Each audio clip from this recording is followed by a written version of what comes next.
Anda tiba di segmen akhir Sapa Sulsel, saudara, masih membahas mengenai penerimaan peserta didik baru di tahun 2020.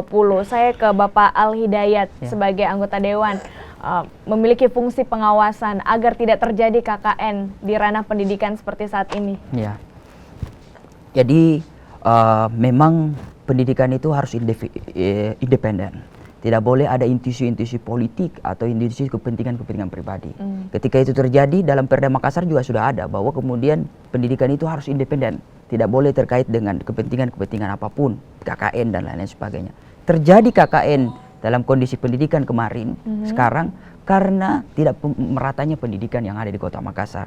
Dengan sistem zonasi ini bisa kemudian meratakan seluruh, mematahkan perspektif unggulan dan tidak itu semua sama. Nah, artinya tugas Dinas Pendidikan untuk mengubah perspektif orang tua siswa dalam konteks unggulan dan tidak unggulan adalah meningkatkan kualitasnya.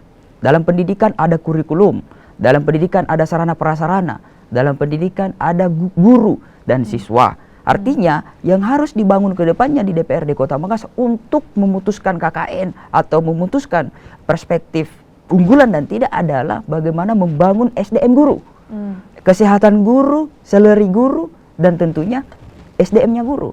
Kemudian sarana prasarananya. Nah, makanya di DPRD Kota Makassar kami sangat konsen untuk membangun setiap pembangunan di Kota Makassar itu by riset dan teknologi. Artinya di sekolah sekarang ini berapa sih kelasnya?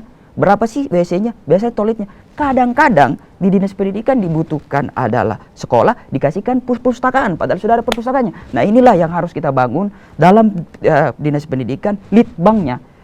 Riset dan by teknologinya itu harus dikedepankan. Tidak by daripada sidak-sidak.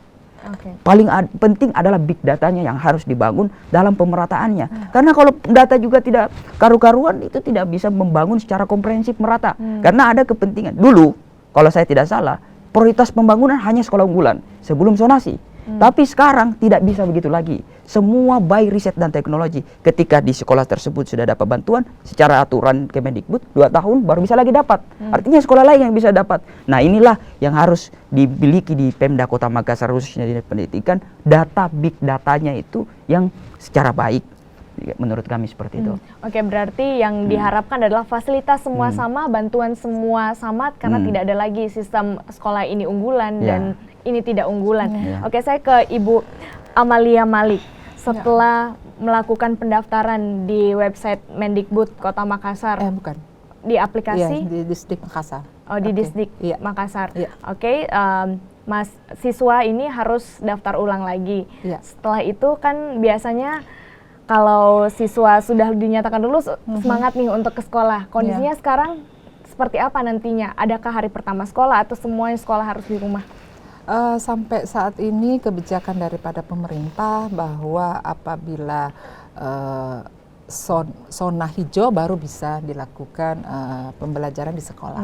Iya, keadaannya seperti itu.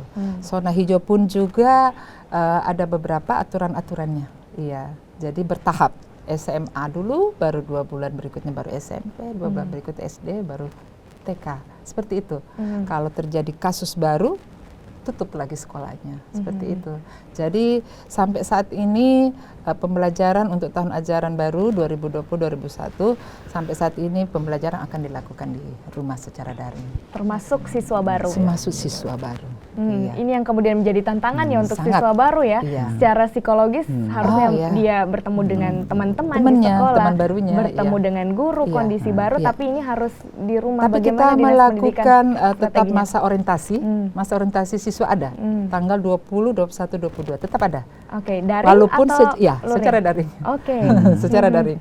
Walaupun secara daring, tetapi kita membuat sesuatu yang bisa saling mengenal anak-anak baru didik kita. Materi-materi yang disampaikan. Materi-materinya juga ada seperti itu. Kita sudah buat masih sedemikian rupa lah. Tapi pastilah masih banyak masalah-masalah tantangannya, tetapi harus kita laksanakan. Oke, berarti tidak usah khawatir, tetap ada masa orientasi siswa ya. Itu berapa hari? 2 hari. 2 hari. Iya.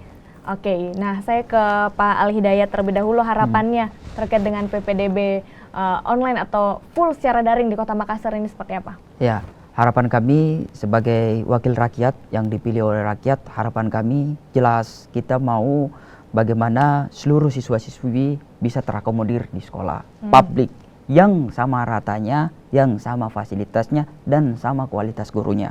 Itu yang kami harapkan dan kami harapan ke depannya kita sangat masif DPRD Kota Makassar ini, khususnya Komisi D, sangat masif betul-betul ingin merubah pendidikan. Kita sangat merindukan pendidikan yang di mana kepala sekolahnya, guru-gurunya betul-betul mengikuti aturan yang ada, tidak melenceng kiri kanan dan lain sebagainya, sehingga pemerataan pendidikan itu bisa terakomodir secara baik.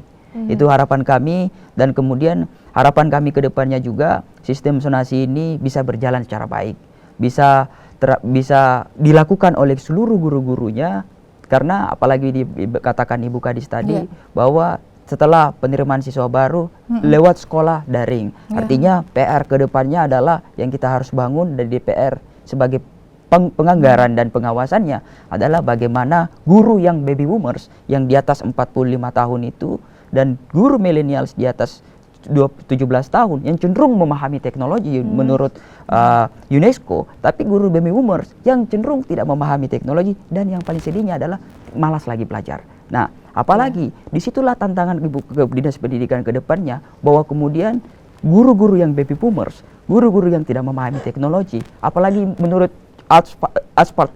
Harvard University, studinya 2020 ramalannya COVID akan berakhir. Artinya di balik COVID ini yang guru-guru yang tidak memahami teknologi ada kata maaf bagi mereka.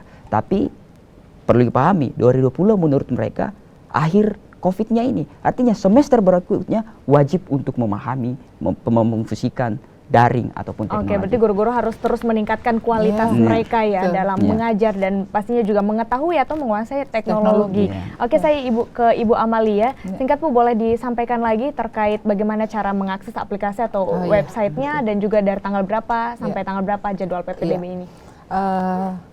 Kami sampaikan bahwa untuk bisa mengetahui informasi-informasi terkait dengan PPDB, kemudian persyaratan-persyaratannya bisa melihat web kami yaitu www.distik.makassar.go.id. Kalau untuk pendaftaran dimulai besok, itu mulai jam 9 akan terbuka sampai dengan jam 8 malam dengan mengakses www.ppdb.makassar.go.id. Pelaksanaan PPDB ini yaitu tanggal 1 sampai dengan tanggal 3 Juli untuk jalur non-zonasi, kemudian pengumuman tanggal 4, tanggal 5 ada pendaftaran ulang. Kemudian untuk jalur zonasi tanggal 6 sampai dengan tanggal 7 Juli, kemudian pengumumannya tanggal 8, dan untuk pendaftaran ulang tanggal 9 sampai dengan tanggal 10 Juli. Baik, terima kasih Ibu Amalia Malik, PLT Kepala Dinas Pendidikan Kota Makassar. Terima kasih Bapak Al-Hidayat Syamsu selaku anggota Komisi D DPRD Kota Makassar. Tentunya kita berharap pemerataan pendidikan terjadi di Kota Makassar, semuanya bisa mengakses pendidikan. Kita berharap bahwa PPDB yang dilakukan full secara daring ini untuk pertama kalinya ya dapat berjalan dengan baik dan juga lancar, saudara. Demikian Sapa Sulsel hari ini, sampai jumpa dan terima kasih.